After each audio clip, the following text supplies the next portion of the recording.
कमजोर सार्वजनिक स्वास्थ्य प्रणाली एवं मरीजों के अधिकारों के हनन के कारण उत्तर प्रदेश में कई रोगियों को गरीबी, भेदभाव और गलत निदान का शिकार बना दिया है। देश के सबसे अधिक आबादी वाले राज्य में मरीजों के अधिकारों को तत्काल मान्यता देने की जरूरत है। 6 महीने से ज़्यादा उनका बीमारी बढ़ी हुई तो ट्यूमर की, तो उनका लिए मान ला अपने गांव वहाँ उतना उनाई रहा है जानकारी से कमलेश के दिखा है, तो उन्हों सुनाई आराम था प्रतापगढ़ ले में तो जौन गल्ला पानी रहा तो हम बेच के कमलेश के दिखाई, तो बाद सूद के रुपये निकाली तो प्रतापगढ़ ले में।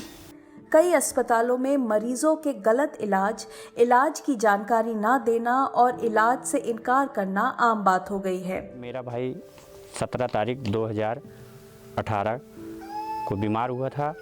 हम पट्टी ले गए थे, पट्टी सामुदायिक स्वास्थ्य केंद्र, फिर वहाँ पे ग्लूकोज चढ़ा, अल्ट्रासाउंड हुआ तो अल्ट्रासाउंड में डॉक्टरों ने बताया कि उसकी आंत पलट गई है। उन्होंने कहा है कि यहाँ पे नहीं हो पाएगा, इसकी आंत पलट गई, इसका ऑपरेशन होगा, इसको लेके जाइए सुल्तानपुर।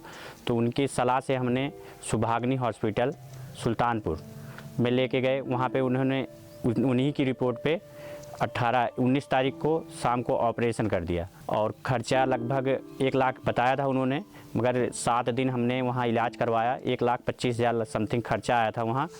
तो वहाँ डॉक्टरों ने बताया कि अब यहाँ हमारे बस का नहीं है, तो हम सर वहाँ से मेडिकल कॉलेज लखनऊ लेके गए। फिर उसके बाद सुबह पार्वती हॉस्पिटल इलाहाबाद लेके गए। सर वहाँ पे 3 दिन एडमिट किए थे।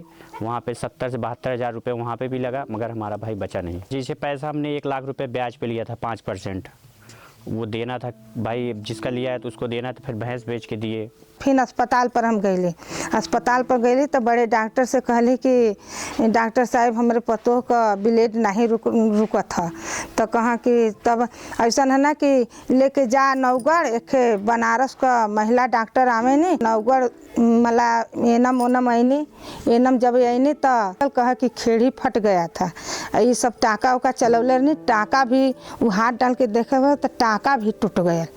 टाका टूटने बाद फिर वहाँ से रिफ़र बना देनी, हमके रिफ़र बना देने कि लेके जाओ चकिया या चंदौली। तब वो सुषमा गई तो प्राइवेट में भर्ती करौने तो जब भर्ती कर लेना, पानी उनी चढ़े लगल, सुई दवाई करे लगना, कुल सुई दवाई कैले के बाद तब जाके तो मला लगना कुल कहा कि ऐसा ना कि खून चाहत है, तो हम 16,000 रुपया दिली, 16,000 रुपया दिली और 16,000 रुपया दे के हम खून मंगौली तो जाके हम अपने बहू के बचौली। स्वास्थ्य प्रदाताओं द्वारा रोगियों के अधिकारों का हनन, फ्री सुविधा पर भी शुल्क लेना, ज्यादा शुल्क लेना आदि के कारण अनेकों परिवार कर्ज और गरीबी में डूब रहे हैं और स्वास्थ्य कर्मियों के द्वारा दुर्व्यवहार के मामले काफी आ रहे हैं। एक अनामिका नाम की महिला को बच्चा पैदा होना था, जिसको पहले अतरौलिया CSC पर लाया गया, क्योंकि उस समय कोरोना था और उसका प्लेटलेट कम था, हीमोग्लोबिन कम था, जिसकी वजह से सौसैया पर रेफ़र किया गया यहाँ के, और अतरौलिया सौसैया ने उसे रेफ़र कर दिया। रेफरल पाथवे सही नहीं था, लेकिन उन्होंने ग्लोबल ट्रामा सेंटर आजमगढ़ को रेफ़र किया, और जहाँ पर दवा कराने के बाद 2 बार उसका ऑपरेशन कराना पड़ा। एक ही बच्चा पैदा कराने के लिए उसे 2 बार ऑपरेशन करना पड़ा। एक बार ऑपरेशन करने के बाद फिर दोबारा ऑपरेशन करना पड़ा। उनको 2.5-3 लाख रुपए करीब खर्चा हो गया। वो परिवार बिल्कुल गरीबी में चला गया, अपने परिवार के उसके गहने बिक गए और कर्ज में चला गया। तो उसको लेकर के हमने राज्य मानवाधिकार आयोग में केस भी दाखिल किया है। ऑक्सफैम इंडिया के रोगी अधिकार जागरूकता अभियान के तहत उत्तर प्रदेश स्वास्थ्य अभियान द्वारा 7 जिलों में मरीजों के अधिकारों के मुद्दों पर मई 2020 से एक जन जागरूकता अभियान शुरू किया गया। 2010 में नेशनल ह्यूमन राइट्स कमीशन ने कुछ रिकमेंडेशंस दिए थे कि मरीजों के स्वास्थ्य संबंधी क्या अधिकार होने चाहिए, जिसमें ये शामिल था कि जब भी मरीज़ कंसल्टेशन के लिए डॉक्टर के पास जाता है तो उसे उचित परामर्श दिया जाए, उसे प्रॉपर प्रिस्क्रिप्शंस दिया जाए, उसकी जो डायग्नोस्टिक रिपोर्ट है, इन सब चीज़ों को उसे दिया जाए। साथ में ही मरीज़ का जो एक आइडेंटिटी है या उसको जो बीमारी है, इससे संबंधित गोपनीयता है, उसको मेंटेन किया जाए। इसमें से कुछ जो रिकमेंडेशंस थे, इसको लेकर के 2018 में ministry of health and family welfare ने एक चार्टर, जिसको कि पेशेंट चार्टर का नाम दिया, इस तरह से एडॉप्ट करने के लिए अनाउंस किया। और 2018 में ये पेशेंट चार्टर, जिसमें 13 रिकमेंडेशंस थे, उसको एक्सेप्ट कर लिया।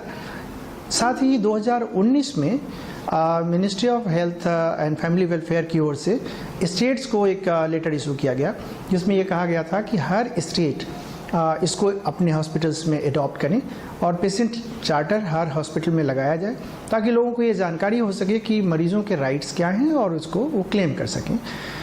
लेकिन अभी भी हम लोगों ने देखा कि बहुत सारे इस तरह ऐसे मरीज़ हैं जिनको इसके बारे में कोई जानकारी नहीं है। तो इस साल हम लोगों ने एक कैंपेन शुरू किया और उत्तर प्रदेश के 7 जिलों के अंदर में एक अवेयरनेस के उद्देश्य से लोगों तक इस जानकारी को पहुंचाने का प्रयास किया। सरकारी अस्पतालों में मरीजों के इलाज की पारदर्शिता, भेदभाव रहित इलाज आदि के लिए स्वास्थ्य कर्मियों, प्रशासन और आम जनता में जागरूकता किया गया और इनसे संबंधित मुद्दों को उठाया गया।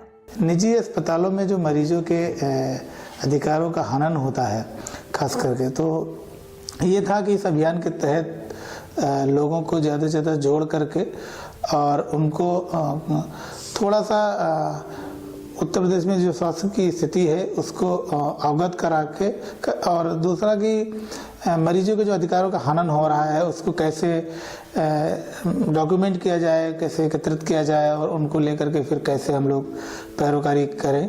तो ये सारी चीज़ों को सोच करते उत्तर प्रदेश स्वास्थ्य अभियान की शुरुआत की गई थी। ऑक्सफैम इंडिया ने कई परिवारों से मुलाकात कर प्राइवेट अस्पतालों के मनमाने बिल के कारण कर्ज में दबे मरीजों और उनके अधिकारों के हनन के मामलों को उठाया। अभियान द्वारा सरकार से मरीजों के अधिकारों का चार्टर और क्लिनिकल एस्टैब्लिशमेंट एक्ट को लागू करने की मांग की। कैंपेन के दौरान ये बात बहुत स्पष्ट तौर पर निकल कर के आई कि बहुत सारे परिवार अपना इलाज कराने के फेरे में कर्ज के बोझ के तले दब जाते हैं और इस चक्कर में उन्हें अपना घर, ज़मीन गिरवी तक रखना पड़ जाता है। कई जगह पे उनसे जो दाई हैं उन लोगों ने पैसे ले लिए। कैंपेन से जब जागरूकता उनके अंदर आई तो उन्होंने फिर वो पैसे वापस लौटाए। तो जो अवेयरनेस कैंपेन चला, इसका एक बड़े स्तर पर फ़ायदा देखा गया, जहां पर लोग अपने अधिकारों की मांग करने लगे और हॉस्पिटल्स के ऊपर में इस बात के लिए दबाव बनाने लगे कि जो उनका अधिकार है उन्हें मिलना चाहिए। उपलब्धि के तौर पर अगर हम देखें तो मुख्य रूप से लोगों को इन अधिकारों के बारे में ज़्यादा से ज़्यादा जानकारी पहुंची, लोगों को मालूम हुआ जो कि पहले नहीं पता थे। इसके अलावा सभी सामुदायिक स्वास्थ्य केंद्र और प्राथमिक स्वास्थ्य केंद्र पर ये मरीजों के अधिकारों को प्रदर्शित करने वाले चार्टर जो हैं वो लगवाए गए हैं, कुछ जगह लगवा जा रहे हैं। और तीसरा है कि बहुत जगह जो मरीजों के जैसे आयुष्मान कार्ड से मतलब होते हुए भी पैसे ले लिए गए थे तो उनका पैसा वापस भी हुआ है। लेकिन अभी भी उत्तर प्रदेश में राज्य सरकार द्वारा मरीजों के अधिकार चार्टर को लागू किया जाना बाकी है। अभी जरूरत यह है कि अगर उत्तर प्रदेश में मरीजों के अधिकारों को सुनिश्चित कराना होगा तो मुझे लगता है कि सरकार एक तो जो क्लिनिकल एस्टेब्लिशमेंट एक्ट है इसको लागू करे, इसके लिए कुछ रूल बनाए और रूल ऐसे होने चाहिए जो कि मरीजों के अधिकारों को सुनिश्चित करने वाले हों, जो कि सरकारी अस्पताल के साथ साथ निजी अस्पतालों में भी लागू हों। अपनी आवाज उठाएं और मरीजों के अधिकारों की मांग करें।